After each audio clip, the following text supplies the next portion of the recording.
So let's welcome in Nick Wright. You know him, you love him. First things first, what's right with Nick Wright? So I was saying in my 6-7 minute preamble to you is the ultimate respect to women is they can handle themselves. And that Caitlin Clark is not a lamb to be able to get to the highest level of any Division I sport, baseball, football, hockey, wrestling, women's basketball. You've been mocked, you've been taunted, you've been boxed out, you've probably taken a punch. These women are feisty and they talk trash, and the ultimate respect isn't rushing to their defense. And she's it's no realizing underdog. They can handle themselves. She's nobody's underdog, Colin. Listen, Angel Reese is awesome. Angel Reese is some of the people commenting like, oh, who is Angel Reese to trash talk? She was the 4th leading scorer in that game. She also set the all-time record for double-doubles in a season, was a first-team All-American, was the MVP of the goddamn tournament. So Angel Reese, when they win the championship's allowed to talk trash if she wants. Now, Caitlin Clark was the best player in the country. And I know for some people, because of Angel Reese's race and size, they looked at her talking trash different than Caitlin Clark talking trash. It's nonsense. And Caitlin Clark didn't ask for anybody's protection. Caitlin Clark dished it out, knew she could take it, the whole thing. And what I find, so there is the reaction to the trash talk, which I know you talked about, we've talked about everywhere. To me, there were obviously an obvious massive racial component to who is and who is not allowed to trash talk. But then there is what could have been, absent of the trash talk, the bigger story, which is the success of this tournament. And can women's basketball at the collegiate level become women's tennis, which is on par, if not at times exceeded the interest in men's tennis? Because we as a country have shown we will watch women's sports if it's not an inherent sexism like we won't watch women's sports. What we need is to feel like we're watching the best product possible. And I feel like in tennis, the men's serves became so powerful that there wasn't serve and volley. Plus, then all of a sudden, Serena comes around and you have a massive American star. It's like a perfect storm. It's like it's a better product. It's more entertaining, all of it. Women's college basketball is a better product than men's college basketball. Flatly. Because the things you need, which is consistency of roster, continuity, stars, are there in the women's college game in a way they're not in the men's game. Yeah. And I think women's college basketball can have a huge moment here because that LSU team scored 102 points in a regulation college basketball game. San Diego State wasn't going to score 102 last night if they got a third half by themselves. No disrespect to San Diego State, but I guess that's a little disrespect to them. It's a hell of a product. The shot making's awesome. And yes, we understand you're not going to get the same level of athleticism you get from the men's game. But you can go to the NBA for that. And I like the attitudes. I like the personalities. I like the stories. I really, my daughter, my youngest daughter, who's of my 2 daughters, the bigger sports fan, has asked me, why don't I watch more women's sports? And I've never had like the greatest answer for her. She's 9. And I was like, we can go to some WNBA games, but the WNBA versus the NBA, one is just clearly from basketball wise, a superior product. But the female college games were awesome. And here's the other part of it. I wonder if with NIL, Colin, if there's not way more money playing in college than going to the WNBA. I wonder if for Caitlin Clark, can she not make more money? Whatever her sponsors will be, wouldn't they prefer she be staying in college as long as possible? Because those ratings, they're going to get more viewers, more everything than at the WNBA level. So I think that sport can really have a moment right now. I really do. Yeah. And I think the men's Final Four, the women blew out ratings. The men's was one of the least watched because you had underdogs, and between the transfer portal in men's college basketball and the one-and-done culture, you can't name any starters. The average college fan this morning couldn't name 2 players for San Diego State, and they were in the title game. Correct. So I do think that doesn't completely puncture the NBA, but mobility, Adam Silver's always been more concerned about it than I would. But I think one of the reasons the Warriors continue to get the best TV ratings and the Celtics are right behind them is because it's the same core group of guys for like 6 years, and that really matters. That's why Brooklyn had all these stars and terrible ratings. By the way, the Lakers last 3 years have had terrible ratings because the roster's constantly in flux. Well, and the NBA does need to do a better job, in my opinion, of marketing its next generation. Steph's 35, LeBron's 38. You know what I mean? Durant's an old 34 because of the injuries. Like you're really living ratings wise off a group of players who should not still be excellent. You know, the fact that LeBron's going on 20 years of super high level play and relevance, that's borrowed time. And now maybe they're going to try to transfer that to Bronny, but that's a hell of a bet they're making. Well, the other thing, what can we take? Sometimes I will see a business out there with the volume we have over 30 employees now, but I'll see a smaller business and I'll say, oh, I like what they're doing. So I think you see this with big companies all the time. They look and see what young ascending companies do and what can the NBA take from college sports. Well, the quality isn't close, but the urgency is amazing. And if I was Adam Silver, you cannot have 7-game first-round series. If you're looking for upsets, which clearly, the urgency and the sudden death nature of college men's basketball, some of these ratings in the early part of this tournament between no-name teams get huge numbers. So I think if you want to pass the baton from the veterans to the kids, you got to have some shorter series where sometimes a young team comes in with chutzpah and energy, and Memphis, somebody. And upsets a really good team. That now we know over time that young team in the NBA won't win 4 series, but I do think the NBA playoffs could use more upsets. Well, or let me give because the counter to that will always be how much benefit are we getting from less inventory of our most valuable time of the year, which is postseason games, right? Someone give me an actual answer why, of all sports, the NBA has not gone to drafting your playoff opponent. You want the regular season to matter? If you are the 1 seed, if you are Denver, if you have earned it, once the field is set, you pick who you play. That would be a massive reward. And if you're the 2 seed, you get to pick next, as opposed to what we're going to have happen, which is now all of a sudden you're going to have, it's going to be unbelievable to watch in these final 120 hours of the season. The Lakers have been fighting like hell to avoid the play-in. And now, honest to God, I believe they might on the final day of the season be the 6th seed and risk falling back into the play-in to avoid moving up to the 5 where they have to play Phoenix. You know what I mean? You're going to have the Lakers, Warriors, Clippers in like this staring contest of like who wants to play, like who wants to guarantee they're not in the play-in. But if you do that and the other 2 teams take the night off, you now all of a sudden, congrats, you avoid the play-in. Here's Kevin Durant and Devin Booker in round 1. Let these teams draft their playoff opponent.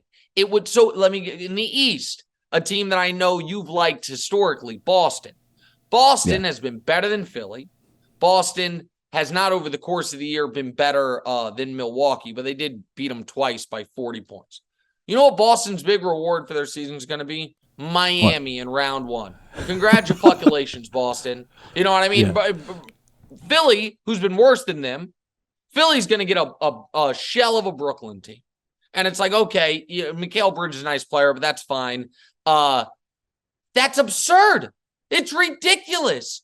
And that would add intrigue and it would add import to the regular season. And every first-round series would feel like a grudge match because the team would be like, you picked us? Why'd you pick us? Why didn't you pick it? So I wish they would do that. I've encouraged that for across all sports, but the leagues don't want to do it. Well, I do think they're going to do a midseason tournament in the NBA. I think what's happening, analytics, to be honest, do not always help sports. In baseball, it slowed the sport down, right? It was home runs, it was strikeouts. It was like, does anybody hit a single anymore? So They finally got rid of and by the way, more singles, more stolen bases, more plays at the plate, more action. The ratings are up. The games are better. More of everything. But I do think the NBA, the analytics are telling general managers, rest your stars, because this sport is so taxing. So in baseball, you go into a town and you hang out for 4 days, and a third of the team doesn't play. They're in the bullpen. But in basketball and hockey, and especially basketball, because you're not on the ice for 45 seconds, then off, a player who's abnormally large anyway, right? Like a 7'1" guy who travel's going to be harder for him regardless of the plane. So he's going to play 40 minutes, both ends, burn through 7,000 calories, get on a plane, land in a city at 4 a.m, go to bed quickly, get up, shoot around. Frankly, have you seen old basketball players? They're all bent over. They all look like hell. Go ahead. Sorry. The analytics are telling you play stars less. So even though this minimum number of games for awards sounds like on its face it will solve it, for a veteran player, he's not going to. A veteran guy. By the way, Giannis, he doesn't care about awards anymore. He wants to be healthy for the Celtics in the playoffs. Yeah, I don't know that there's a solve. It is because it's the constant conflict between the GM, and this cross sports, the GM / head coach, whose only incentive and obligation is winning, and ownership in the league, who theoretically the only incentive should be, we're an entertainment product. How do we maximize our entertainment value? Like the only thing I could compare it to is the schedule. I live in New York City. The Broadway schedule is insane. You get Mondays off, still do 7 shows a week. They're 2.5-hour shows, right? And a lot of these, there's a show I went to with my daughter's a senior in high school. She's a theater major. It's what she wants to go into. Show called Funny Girl, the Fanny Bryce story. The main character, the star of it now, is this girl from Glee who is legitimately phenomenal. And the moment she signed up to do it, tickets through the roof. They announced she's not doing Thursdays or whatever, but she's doing every other show they do. My guess is, I can't prove this, but she probably would be slightly better if she was only doing 3 shows a week. But Broadway understands our entire purpose is entertainment. We're not competing. We are here to entertain the audience, therefore make money. So you are out there every single night. Can you imagine if Broadway had the same type of thing in the NBA? It's like, well, we've looked at it, and she's really only going to be able to peak performance on 3 days a week, and we're not going to tell the audience any idea what 3 days those are going to be until they show up. Right. You kill them. And so I don't know what it is. I don't know what the solve is. The NBA keeps trying to do it, but I don't think Adam Silver is quite a harsh enough hand to force it, because he's in a partnership with the players. But this does go ahead, because I have a different question, but go ahead. Well, because I don't think there is a solve, and that's okay. NASCAR's audience is old. Every sport has a hole and a problem. NASCAR's sport is old. How solvable is it? NFL's got a concussion issue. It's grown men tackling each other. It's not going away. Yeah. Baseball's got a pace issue and a lack of scarcity. There's 1 billion games. That's not going away. Hockey, relevance. Gretzky helped a little briefly. College basketball, one-and-done culture. The truth is, the NBA problem, like every sport. Cricket had a pace problem. Soccer, there's just so few elite players that if you get one and you face teams that don't have one, You just dominate for a decade. So I don't feel bad for the NBA because I think you can mitigate some of the issues, but every sport has an issue. This is really the primary one for the NBA, stars sitting. You won't completely solve it, but I think like concussions, less hitting in practice, better helmets, it will take out about 30% of it. And for the record, if you give me 30% more stars playing, it won't be on talk shows because they did it 10 years ago and it was never a topic. Right. That's right. That's 100% correct. All right. I don't know where else you want to go, but when you're talking about college basketball and then resting guys, it brought me to something that I mentioned on TV today that I want your thoughts on. All right. So everyone saw the Victor Wembanyama highlight, the 7'5" alien, did a step back three, missed it, went and got his own dunk, and got his own putback dunk. I also saw a video of the pregame workout he does for his feet. He does like these foot stretch things to whatever to try to keep his feet healthy. And then I saw this quote from a Western Conference general manager saying, we're all going to feel like idiots for not tanking for this guy. I am quietly very concerned. And my the entire reason for my concern is literally never have I ever seen someone taller than 7'3" not be ravaged by injuries. Ever. Yeah. Not once. And this guy is going to be playing on the perimeter on that type of wear and tear. Colin, I don't care how far back we have to go. Ralph Sampson, his feet killed him. Rick Smits, Arvydas Sabonis, Yao Ming. Sam Bowie. And I don't know if he was quite as tall, but yeah, Greg Oden, who wasn't quite as tall. Durant even had the Jones fracture and now seems to be breaking down a little bit. Porzingis. All of them. Forget the super tall guys, Manute Bol, and some of those guys that dealt with some tragic stuff. Everyone is talking. People are like, he would go number one in the draft if LeBron were in it. Guys, no, he wouldn't. Guys, the thing is, I get it. If you tell me Wembanyama is going to be healthy for 15 years, yeah, he's one of the 3 greatest prospects ever, maybe the best prospect ever, I don't know. But when Chet was coming out, I was like, it's the skinniest player I've ever seen. Yeah. And we got Wilds and Brew killed me for it on the show. I was like, skinniest player I've ever seen. He played one summer league game against LeBron, and we've never seen him yet since then. Wemby concerns me because when you're so tall, your agent is lying about your height in the other direction. Alarm bells go off for me because I don't know, man. What makes him so special is what would terrify me. And here is the reason I was thinking about it. Have the Pelicans helped or hurt Zion? I don't know. I know they've been as cautious as possible. He's played 120 games in 4 years. Maybe you can tell me if they were, more old school with him, he'd be out of the league by now. Hard time believing it. I think maybe that being so cautious with everything with him has not been the best for him. I can totally see the same thing happening with this kid. He comes into the league, has a little minor thing. They're like, oh, give it 6 weeks. Like, I don't know. It makes me nervous. Yeah. Yeah, we just recently came to terms with size matters for quarterbacks. I remember pushing back on Kyler Murray and guys, he's significantly smaller than Russell Wilson. Else, than anybody's ever been. And I remember very early, an all-pro defensive lineman in the NFL who I know played him year one and said, brother, he's not going to be in this league 7 years. He does not like to get hit. He goes, I hit him. He winced. Does that worry you about Bryce? Absolutely, but I have another theory on that. Yeah, go ahead. So people were very uncomfortable. I didn't like Baker Mayfield. I said, as a 1, he's too small. He's not that.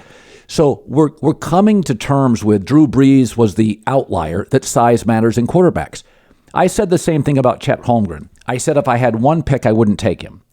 But Oklahoma City had so many picks that he's such a physical unicorn. You owe it to yourself to take him.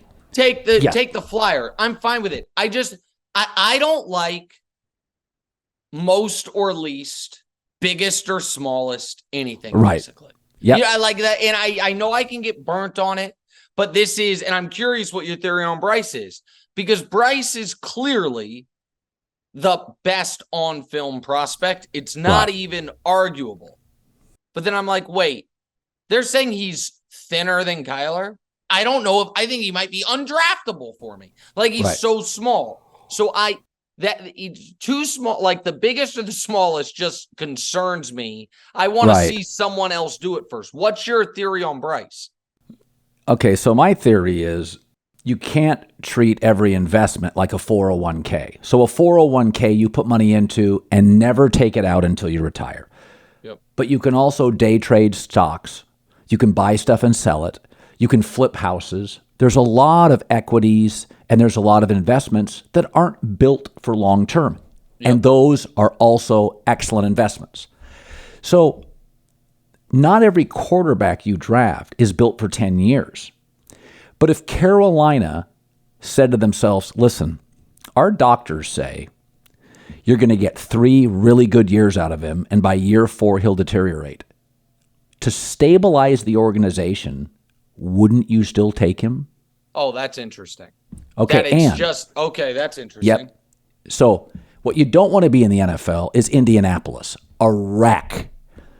But in that division, in the NFC, Frank Reich's a good coach. You bring him, and by the second year, you draft a quarterback in the 6th round. The 3rd year, you draft one in the 4th round. The 4th year, you draft one in the 2nd. The Patriots every other year drafted a quarterback with Brady. There's an argument to be made you should draft a quarterback every year anyway. But if you believe Bryce is the best quarterback, and if you just got 3 years, which for any size is small, I mean, I think Tua's going into year 4. Sure. Let's say realistically, Kyler gives you 2 more years and then retires and goes, I'm done. Well, you had Josh Rosen and everybody was getting fired, and Kyler got you to the playoffs. And so it's like Chet Holmgren. If you told me you're going to get 4 really good years from him, 40% of the first round of the NBA is a bust. Go for it. Okay, so that's interesting. That if it's just you're looking at it as, and 3 years, I don't know if it would just 3 years, I think that would concern me. But if you're like, hey, this guy's going to give you his full rookie contract, his 5th-year option, and 1 franchise tag, and you're never going to have to give him the massive deal. That's right. And you're going to instantly be relevant, have the quarterback on the cheap deal. That's something I've never really considered that idea, but and by the way, and maybe he defies the odds. Maybe he is Drew Brees, and, because he is so accurate and seems like such a good kid, it just seems like so small in a big man's game. The NBA playoffs are upon us. 20 teams get in, all trying to get that one crown. For last-minute amazing deals to watch your favorite NBA team, it can be the Warriors, it could be the Kings, it could be the Sixers, it could be the Bucks. To get great last-minute deals on amazing tickets, check out Game Time, the fastest-growing ticketing app in the United States. It's called Game Time. It doesn't stop, by the way, with the NBA. They've got NHL tickets, Major League Baseball tickets. By the way, those Major League Baseball games, they last 30 minutes less, so get there early. They've also got concerts and comedy shows. They've got everything at Game Time. Download the Game Time app, and the redeem code is Colin, COLIN. $20 off your first purchase. Terms apply. Download the Game Time app, enter the code Colin, COLIN, for $20 off. Here we go. NBA playoffs, baseball season just starting here in April, NHL as well. No matter where you live, get out, have some fun this week and this year. Download the Game Time app, last-minute ticket deals, lowest prices guaranteed. You mentioned the Colts, and you asked me on the show today about Lamar. Peter King said that he believes that the Ravens would just give you Lamar straight up for the 4th pick. Would you do that if you were Indy? Just a 4 pick for Lamar Jackson, yes, I would. The number 4 overall pick, this year's draft, you give them that, and you got to give Lamar a deal. Peter King says he thinks the Ravens would say yes to that. They wouldn't try to match. They wouldn't. 4th overall pick, Lamar straight up. Yes, if I'm I would do that in a heartbeat. Yes, because I think in the NFC, he would dominate. In the AFC, he'll make you very viable. And I also think that Indy's in a situation now where at best they're going to get the 3rd best quarterback unless somebody leaps them in a bad quarterback class, or Lamar Jackson. And you can take a deep breath and say, we're off this damn treadmill. So I think the Lamar conversation has been so, I don't know that any conversation has ever frustrated me more, because it seems like, to me, obvious where he is as a player. He is clearly not a top 5 quarterback in football. Just clearly not. And I understand he won a unanimous MVP. Get it. I understand that some of the folks will be like, here are just his passing stats, not his rushing stats. I'm like, honestly, I give a shit. I watch the games. I know he's not a great passer. I know he's not. I know there are, Mahomes, Burrow, Trevor, Herbert, Allen, those 5 guys are better than him. I understand Justin Herbert doesn't. If Justin Herbert were, it's like, hey, you can have him for 2 first-round picks, somebody would have offered him a contract by now. I know this to be true, right? There's those 5 guys. I also know that right now, if you're actually ranking quarterbacks going down the list, Dak Prescott's like 10th. And Dak, I think Lamar's better than Dak. You might say Dak's better than Lamar. Whatever it is, at worst, Lamar's the 10th best quarterback. So he's not one of the absolute no-brainers. He's still better than 20 starters. So, let's all take a deep breath. Teams are so desperate for quarterbacks. You give Daniel Jones $40 million a year for 4 years. So is he perfect? No. Is he hurting himself by not having an agent? I think unquestionably yes.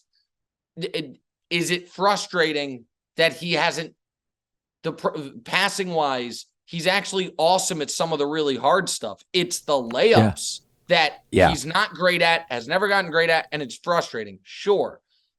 But does it still seem baffling to me that a team like Detroit isn't like, we damn near made the playoffs with Jared Goff. We have extra first-round picks. We're in the soft conference in a division that next year the most established quarterback is going to be Kirk Cousins. Yeah, we'll pay Lamar Jackson and maybe go to the Super Bowl, even though he's not perfect. I do think there's something else. So we both admit his unorthodox personal representation hurts and that the injuries really hurt. There is a third thing that an executive in the league told me about a year ago, is that if you bring him in, you better go find a backup that works for him if he gets hurt. And it's a different offense than your typical offense. So you've got to make some real staff changes. And if he's a franchise guy, you got to bring in a whole new group. And it's almost like in our space. There's people that do play-by-play, and there's people that are analysts, and then there's guys like you and I that are opinionists and generalists. Well, we don't work doing games or hosting a show, right? You have to bring in people who create topics for you and I. So Lamar is unique in that he's not your classic drop pack, but he's a better thrower than you think. He does have an injury issue, one of them kind of freaky in the pocket, but he's got such a dynamic style of which you should absolutely lean into, that there is if we bring him in an Indy, okay, Shane Steichen, what do you have to do to your staff to do this? And so now I'm not saying there aren't a lot of things you can't do with Lamar you can do with other quarterbacks, but he is such, I talked to Sean Payton about Russell Wilson when he was not the Broncos coach. And I said, what would you do? And he said, I'd get him back to playing basketball on grass. He goes, Russell's at his best playing basketball on grass. Well, that's not Drew Brees. So you're literally bringing in staff and people and personnel that work with basketball on grass. So Lamar's that to I would say, an even hyper version of that. So he's a very, I guess what I'm saying is the downside to unique is that you have to build people to support unique. And it's not as easy as conventional. None of it's, that's why, listen, do I think the league as a whole doesn't want to do guaranteed deals? Obviously. Do I think the owners might be, at the owners meetings asking around, you're not doing guaranteed. We're not going down there. The Browns screwed us. We're not going further. Sure. So do I think there is that level of collusion? Sure. But as I said before, if Trevor Lawrence were done with his contract, franchise tagged, and for the whole league, it was like Trevor was like, hey, I want a fully guaranteed deal, and it's going to cost 2 first-round picks. 5 of these teams would have said, I don't care who gets mad at me. I'm doing it. So part of the reason there hasn't been a hot Lamar market is because of the things that you're talking about. There are some limitations, and it is not simple.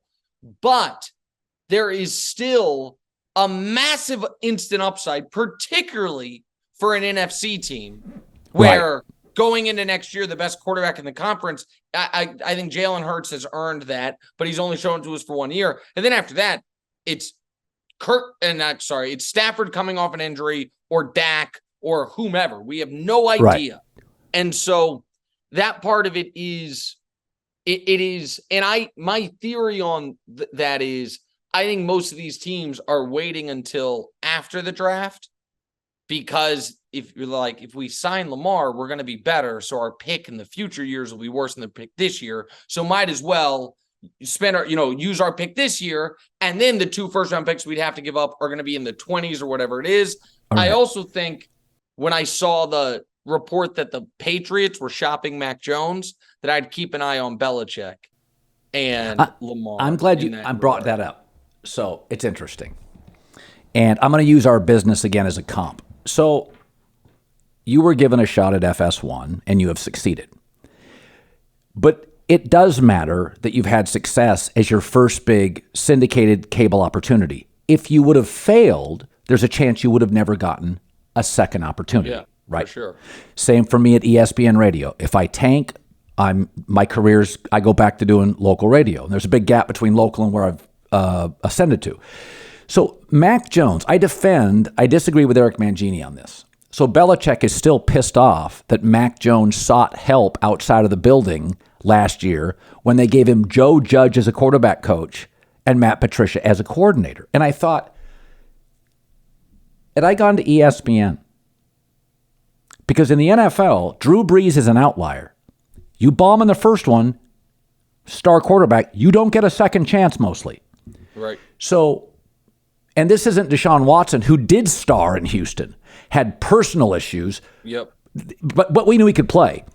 So had I gone to ESPN, replacing Tony Kornheiser, and they would have given me a sales guy to help with content, not taking it seriously, and I bitched to my boss and he wouldn't listen, my only out would have been to leak it to the press what a shit show management was. So I told Mangini, I understand there's this sense that, well, Mac Jones, he's not allowed at this point in his career. And my takeaway is timeout, timeout, timeout. His career is 3 years. You F it up. He's going to be viewed as insignificant and people will never give him a franchise job again. So they literally, Belichick takes this big, wild, zany swing. Mac's like, the hell you doing? I'm a quarterback. Nobody else has to deal with this. And he starts leaking shit, right? He's losing the locker room. Yep. So the Mac Jones situation's interesting, is that I thought of my ESPN days. I thought, the hell do you do if this iconic coach is effing you? Yeah, okay. So I hear you. Let me give the counterpoint to that. Because you're right that if you had failed at ESPN, your career goes differently or whatever. But I also know enough about the business and know enough of where you were when you got that job. You were not quite Mac Jones. You were closer at that point to Joe Burrow. you were going to get a huge opportunity somewhere and had massive success in a bunch of places. Listen, I said I'm not trying to be humble here, because I said for years before you knew me that I was the second best radio guy in the country. I was 27 years old saying second only to you. So I always believed I was extraordinary, but I was just kind of doing okay ratings-wise in Houston when I got the shot on at FS1. I was not the first overall pick, just like Mac wasn't.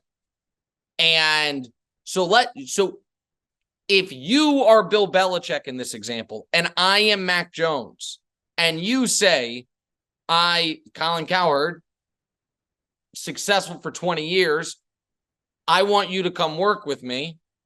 Trust me, Nick.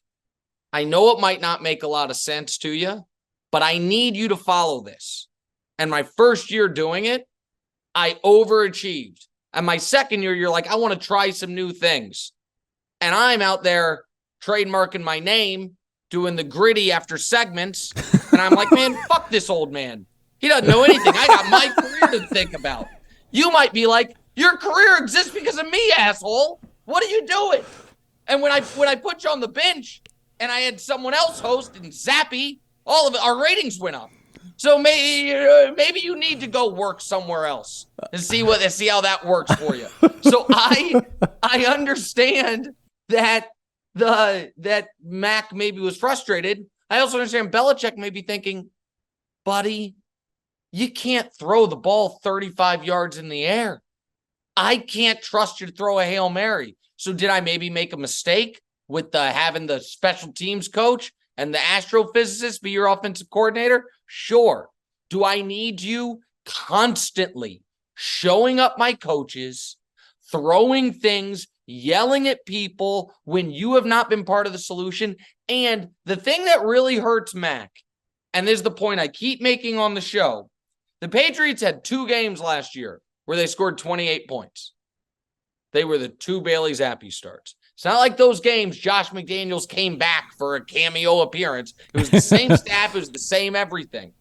And so I also think Belichick knows, well, he should know, even if Mac reaches his full potential, will there be a day in his life Mac Jones is better than Mahomes, Allen, Burrow, Herbert, Lamar if he stays, Trevor Lawrence? Now we're at 6 in his conference. Deshaun, if Deshaun ever comes back, who knows?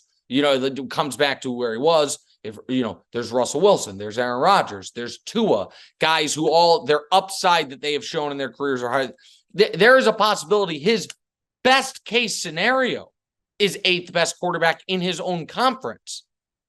I'd be looking for an upgrade. You know what I mean? I would, if I were Bill, and maybe Mac wants it. I don't think Mac is a special talent. And so I could be wrong on that. I've never watched him and been like, wow, that guy's got it. I've never thought that. That was good pushback. You probably won that one. That was good. Well, that's just because I called you Belichick and I was Mac Jones. That's easy to win the debates. I just play to people's ego. I never lose them. So you have been, by the way, you're in New York City. I don't know if you could hear the pro-Trump. Can I tell you something interesting real quick about that? New York is fascinating in this regard. So I didn't live here. When was the Super Bowl here? A decade ago? I don't know. Yeah. I was here for the game, but I didn't live here, obviously. I was doing local radio in Houston. And we came and did the Super Bowl. And all the New Yorkers, now maybe that's because the actual game's in Jersey. I don't know. That's what I didn't know. But they were like, yeah, you can't tell the game's going on. It doesn't. Yeah, you couldn't. It's not Super Bowl week. It's just a week in New York City. Man, when I tell you that every part of today in New York City felt like every other day I've been in New York City. Now, I'm sure at the courthouse, it felt like a big thing.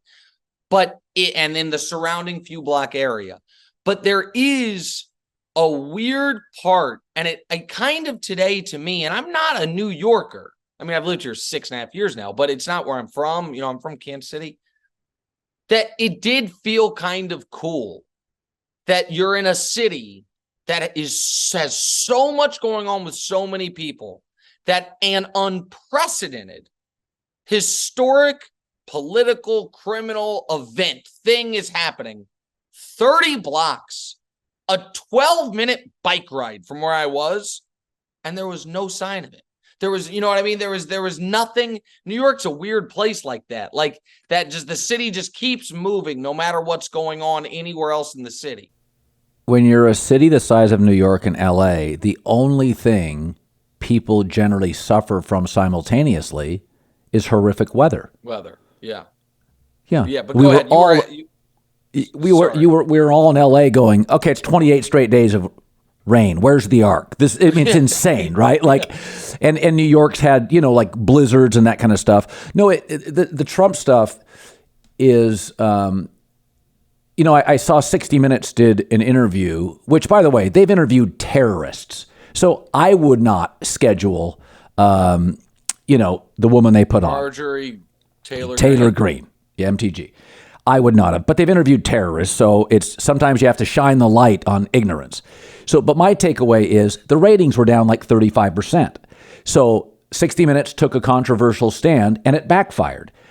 And the truth is, she's not interesting. I mean, for 60 Minutes to lose 30% of their audience is that even though you could take a very popular polarizing figure like Tucker Carlson, and he may win cable, if you introduced him at Yankee Stadium, he would be booed out of the stadium.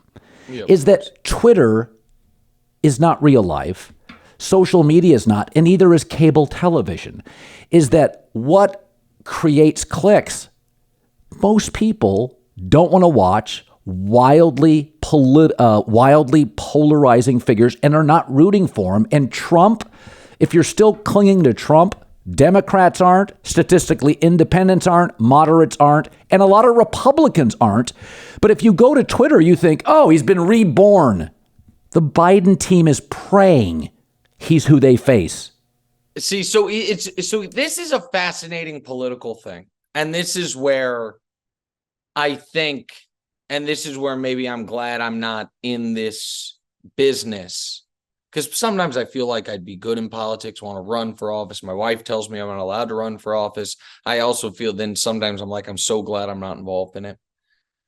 But it is a tough line to walk from some of the folks. So the Lincoln Project, for example, has gotten a lot of, I think, deserved criticism lately for trying to walk these two lines simultaneously.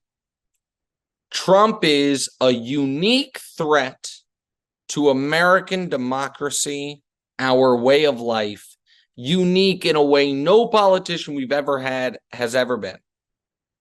Walking that line, and also pretty clearly walking that line, God, we hope he gets the nomination because he'll be easier to beat. Like, well, hold on. Like, wait a minute. Just wait a second here, because I might also think he would be easier to beat than DeSantis. Now, the more stories I read about how DeSantis eats chocolate pudding and treats people, maybe he's not ready for the national stage either. Well, I'm not certain. But I don't think you can simultaneously say this one guy is going to wreck the country forever. Also, we want him to come as close as he can to the presidency so the guy we want to win wins. That strikes me as a little contradictory in certain ways. Can I say something about the 60 Minutes thing? So this was where I thought the preemptive criticism was insane, and then despite being insane, ended up being correct. I thought the same thing you thought when they were like, we're interviewing Marjorie Taylor Greene. And everyone's like, how could you give her a platform? How dare you? I thought the same thing. I'm like, didn't Mike Wallace talk to the Ayatollah? What, didn't I see that thing? Like, I'm like, and isn't that considered like the greatest, like one of the greatest television journalism moments ever? So I'm thinking, I'm like, everybody calm down.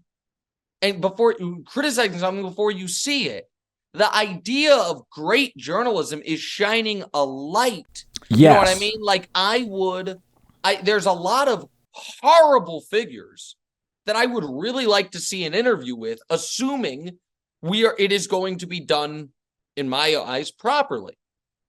And then this lady said, she's asked, why do you call Democrats pedophiles? And she's like, well, essentially, because they are. And the response is, wow. And then they move on. And I'm like, oh, the critics were right. You what are you doing? Like, if you're going to do it, if you're going to do one of these interviews with someone, and again, this is not, I know you have a ton of viewers of this, of all political stripes. So this is not an attack on conservatives. It is an attack on Marjorie Taylor Greene. If you think Marjorie Taylor Greene should be the next vice president of the United States, you're not going to like me because I think you're fucking crazy. So if you're going to interview someone of that extreme, you have to be ready for it to be confrontational enough that they leave, that they're like, angry, pissed off, and walk out. It can't be that the end of it, you like smile and shake hands. In my opinion. I agree. And if you totally want to go agree. to the other side of it, if there was a Democratic politician who had raised to significant prominence, as she has, their platform was, if you have over $200 million in the bank, we should come to your house and burn you. You know what? That person, you should treat like a lunatic, and you should excoriate. But it doesn't mean you shouldn't talk to them. So I was disappointed because I thought everyone criticizing the fact that they were doing the interview was wrong. But then the interview ended up, I didn't think they did a great job with it. But I don't know.